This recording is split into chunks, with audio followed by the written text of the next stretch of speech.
আল্লাহর নবী বিশ্বনবী জনাব রাসূলুল্লাহ সাল্লাল্লাহু আলাইহি ওয়াসাল্লাম বলছেন, লা ইউমিনু আহাদুকুম হাত্তা কুনা আহাব্বা ইলাইহি মিন ওয়ালিদিহি ওয়া ওয়ালাদিহি ওয়ান নাসি আজমাইন। আল্লাহর নবী বিশ্বনবী জনাব রাসূলুল্লাহ সাল্লাল্লাহু আলাইহি ওয়াসাল্লাম বলছেন, তোমাদের কোন ব্যক্তি, তোমাদের কেউ প্রকৃত ঈমানদার হইতে পারবে না যতক্ষণ পর্যন্ত আমি রাসূল তোমাদের সন্তান সন্ততি, তোমাদের মাতা-পিতা, তোমাদের অর্থ সম্পদের চাইতে আমি রাসূলকে তোমরা বেশি ভালো না বাসবা, ততক্ষণ পর্যন্ত তোমরা প্রকৃত ঈমানদার হতে পারবে না। প্রকৃত ঈমানদার কি হতে পারবে না। মুহতারাম হাজিরিন, সাহাবায়ে কেরাম রাদিয়াল্লাহু তাআলা আনহুম আজমাইন আল্লাহর রাসূল সাল্লাল্লাহু আলাইহি ওয়াসাল্লামের জন্য জীবন দেওয়ার জন্য তিনারা সব সময় প্রস্তুত ছিলেন। আল্লাহর রাসূল সাল্লাল্লাহু আলাইহি ওয়াসাল্লাম যখন যা বলছেন তিনারা সব সময় পালন করার জন্য প্রস্তুত ছিলেন। একটা ঘটনা আপনাদেরকে বলি। হযরতে খুবাইব রাদিয়াল্লাহু তাআলা আনহু, নাম কি? হযরতে খুবাইব রাদিয়াল্লাহু তাআলা আনহু মুহতারাম হাজিরিন ইসলাম ধর্ম গ্রহণ করেছেন। ইসলাম ধর্ম গ্রহণ করার কারণে মক্কার মুশরিকরা হযরতে খুবাইব রাদিয়াল্লাহু তাআলা আনহুকে গ্রেফতার করেছে। গ্রেফতার করে তিনাকে বন্দী করেছে। তিনার খানাপিনা বন্ধ করে দিয়েছে। খানাপিনা কি করেছে? বন্ধ করে দিয়েছে। তারা দেখতে চায় খুবাইবকে বন্দী করেছি, দেখি খুবাইবকে কে খাওয়ায়। বন্দী করেছে, খানা বন্ধ, কে খাওয়ায়? রিজিক দেওয়ার মালিক কে? আরো জোরে বলেন, রিজিক দেওয়ার মালিক কে? রিজিক দেওয়ার মালিক হচ্ছে আল্লাহ। যে আল্লাহ বনি ইসরাইলকে জান্নাত থেকে খানা খাওয়াইছিনি, মান্না সালওয়া খাওয়াইছিনি, সরাসরি জান্নাত থেকে খাবার আসছে না বনি ইসরাইলের জন্য, তাহলে ওই আল্লাহ আছে না নাই? আরো জোরে বলেন, আছে না নাই? মুহতারাম হাজিরিন, মক্কার মুশরিকরা হযরত খুবাইব রাদিয়াল্লাহু তাআলা আনহুকে ইসলাম ধর্ম গ্রহণ করার কারণে তারা বন্দী করেছে। বন্দী করার পরে তারা খানাপিনা বন্ধ করে দিয়েছে।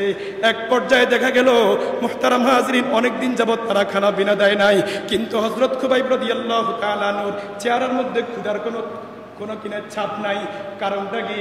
পরবর্তীতে ইতিহাসের মধ্যে পাওয়া গেছে হযরত খুবাইব রাদিয়াল্লাহু তাআলা আনহুকে আল্লাহ পাক রব্বুল আলামিন ওই গভীর রজনীতে হযরত খুবাইব রাদিয়াল্লাহু তাআলা আনহু যখন তাহাজ্জুদের নামাজ পড়িয়া জিকির আজকার করিয়া যখন তিনি কুরআনুল কারীম তেলাওয়াত করতেন, আল্লাহ পাক রব্বুল আলামিন জান্নাত থেকে হযরত খুবাইবের জন্য আঙ্গুলের ব্যবস্থা করে দিতেন। আর হযরত খুবাইব রাদিয়াল্লাহু তাআলা আনহু একা একা কুরআনুল কারীমের তেলাওয়াত করে আর আঙ্গুর একটা করে আঙ্গুর খায়। সুবহানাল্লাহ বলবেন না? মুহতারাম হাজিরিন, এক পর্যায়ে হযরত খুবাইব রাদিয়াল্লাহু তাআলা আনহুকে তারা বন্দী থেকে বের করে বিভিন্ন ধরনের নির্যাতন করলো। এক পর্যায়ে মক্কার মুশরিকরা, মক্কার বখাটে যুবকরা তিনাকে টেনে হেসড়ে তিনাকে ফাঁসির কাস্টে ঝুলানোর জন্য প্রস্তুতি গ্রহণ করলো। হযরত খুবাইব রাদিয়াল্লাহু তাআলা আনহুকে ইসলাম ধর্ম গ্রহণ করার কারণে তিনাকে ফাঁসির কাস্টে উঠানোর আগে তারা জিজ্ঞেস করে, খুবাইব তোমার এখন ফাঁসির কাস্টে ঝুলানো হবে, তোমার কোনো চাহিদা আসেনি, তোমার কোনো শেষ ইচ্ছা আসেনি? হযরত খুবাইব রাদিয়াল্লাহু তাআলা আনহু বলেন, আমি চাই আমি যেন আল্লাহর জন্য 2 রাকাত নামাজ পড়তে পারি। 2 রাকাত নামাজ পড়ার জন্য কি দেন? সুযোগ দেন। মুহতারাম হাজিরিন, হযরত খুবাইব রাদিয়াল্লাহু তাআলা আনহু অল্প সময় 2 রাকাত নামাজ পড়েন। 2 রাকাত কি করেন? নামাজ পড়েন। কেন সংক্ষেপ করলেন? কেন সংক্ষেপ করলেন? হযরত খুবাইব রাদিয়াল্লাহু তাআলা আনহু বলেন, ও মক্কার কাফেররা, তোমরা যদি এটা না ভাবতা যে খুবাইব ফাঁসির কাস্টে ঝুলানোর ভয়ে, ফাঁসির কাস্টে উঠার ভয়ে খুবাইব নামাজকে লম্বা করতেছে, এটা যদি তোমরা না ভাবতা, তাহলে আমি নামাজ কারো কি করতাম? লম্বা করতাম, আরো দীর্ঘায়িত করতাম, রবের দরবারে সেজদাটা আরো একটু লম্বা করে দিতাম। কিন্তু তোমরা এটা নিয়ে তামাশা করবা। এটা নিয়ে কি করবা?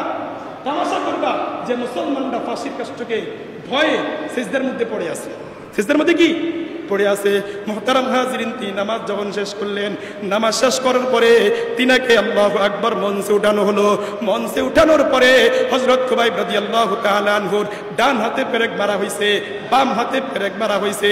এরকম ভাবে তৎকালীন যুগে ফাঁসির সিস্টেম ছিল ভিন্ন, পায়ের মধ্যে পেরেক মারা হয়েছে। এরপরে মহিলারা মুরব্বা যখন বানায় তখন কি করে? ঘাইয়া কি করে? মুরব্বা বানায়নি? বানায় না? মুরব্বা বানায় না, আচার বানায়। তো কি করতে হয়? কাটা জাতীয় এগুলো দিয়ে ঘাইয়ে কি করে? আল্লাহু আকবার।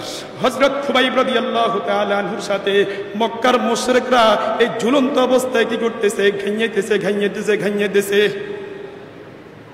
তাহলে ইসলামের জন্য কত কষ্ট করছেন, কত মুজাহাদা করছেন, তারপরও ইসলাম ছাড়ে না। ইসলাম কি করে নাই? ছাড়ে নাই। মুহতারাম হাজরিন, এক পর্যায়ে মক্কার একজন মুশরিক বলে, একজন কাফের বলে, খুবাইব তোমার এখনো বাঁচার সুযোগ আছে, তুমি কি চাও তোমার স্থানে মুহাম্মদুর রাসূলুল্লাহ সাল্লাল্লাহু আলাইহি ওয়াসাল্লামকে ফাঁসির কাস্টে ঝুলাইয়া দিই, তাহলে তোমাকে মুক্তি দেওয়া দিব? বলেন নাউজুবিল্লাহ। বলেন হযরতে খুবাইব রাদিয়াল্লাহু তাআলা আনহু সেদিন দীপ্ত কণ্ঠে বলেছিলেন, ও মক্কার কাফেররা, ও মক্কার মুশরিকরা, শোনো, আমার স্থানে মুহাম্মদুর রাসূলুল্লাহ সাল্লাল্লাহু আলাইহি ওয়াসাল্লামকে ফাঁসির কাস্টে ঝুলানো তো দূরের কথা, আমি জীবদ্দশায় মুহাম্মদুর রাসূলুল্লাহ সাল্লাল্লাহু আলাইহি ওয়াসাল্লামের পায়ে একটু কাটা ঢুকবে, এটা আমি খুবাইব বরদাস্ত করতে পারবো না। এটা হলো ভালোবাসা। এটা কি রাসূলের জন্য কি ভালোবাসা? এজন্য আমাদের অর্থ সম্পদ, আমাদের টাকা পয়সা, সন্তান সন্ততি নিজের জানের চাইতেও কাকে বেশি ভালোবাসতে হবে? তাহলে আমাদেরকে ভালোবাসবেন কে? আরো জোরে বলেন কে? আল্লাহ তাআলা বলছেন, কুল ইন কুনতুম তুহিব্বুনাল্লাহা ফাত্তাবিউনি ইউহিব্বুকুমুল্লাহ। হাবিব আপনি বলে দেন, যারা আমি আল্লাহকে ভালোবাসতে চায়, আমি আল্লাহকে যারা ভালোবাসে তারা যেন আপনাকে ভালোবাসে, তারা যেন আপনার আদর্শকে লালন পালন করে। তারা যখন আপনাকে ভালোবাসবে, আমি আল্লাহ ঘোষণা করে দিলাম, ইউহিব্বুকুমুল্লাহ, আমি আল্লাহ তাদেরকে ভালোবাসবো। ওয়া ইয়াগফির লাকুম যুনুবাকুম, আপনার উম্মত যত গুনাহ করেছে, যত পাপ করেছে, যত অপরাধ করেছে, আমি আল্লাহ শুধু আপনার উম্মতকে ভালোবাসবো বিষয়টা এমন না, উম্মতকে ভালোবাসবো এবং আপনার উম্মতের পিছনের সমস্ত গুনাহগুলো আমি মাফ করে দিব। তাহলে ভালোবাসতে হবে কি হবে না? আল্লাহ এবং আল্লাহ রসুলকে সর্বোচ্চ কি করতে হবে? ভালোবাসতে হবে। যেখানে আল্লাহ তাআলার হুকুম চলে আসছে, রসুলের আদর্শ চলে আসছে, সেখানে কোন মানুষের কথা চলবে না, মানুষের বানানো নিয়ম কানুন চলতে পারে না। কেন? قال النبي صلى الله عليه وسلم لا طاعة لمخلوق في معصية الخالق। লা তাআতা লিমাখলুকিন, কোন মাখলুকের অনুসরণ করা যাবে না, কোন মাখলুকের কথা মানা যাবে না। যেই কথা মানলে রাসূলের আদর্শকে বিসর্জন দেওয়া লাগে, রাসূলের হুকুমকে বিসর্জন দেওয়া লাগে, এই আদর্শ কোন মুসলমান মানতে পারে না, কোন মুসলমান বিশ্বাস করতে পারে না। ক্বালান নবিয়্যু সাল্লাল্লাহু আলাইহি ওয়াসাল্লাম লা তাআতা লিমাখলুকিন ফি মাসিয়াতিল খালিক, ফি মাসিয়াতিল খালিক। যদি এমন কোন কথা যদি আমার মা বলে, আমার বাবা বলে, আমার মা বলে, আমার বাবা বলে, যেই কথা মানলে রসুলের আদর্শের বাহিরে যাবে, রসুলের আদর্শ কি যাবে? বাহিরে যাবে, তাহলে ওই কথা মানা যাবে না। তাহলে রসুলের আদর্শ কি করতে হবে? লালন পালন করতে হবে।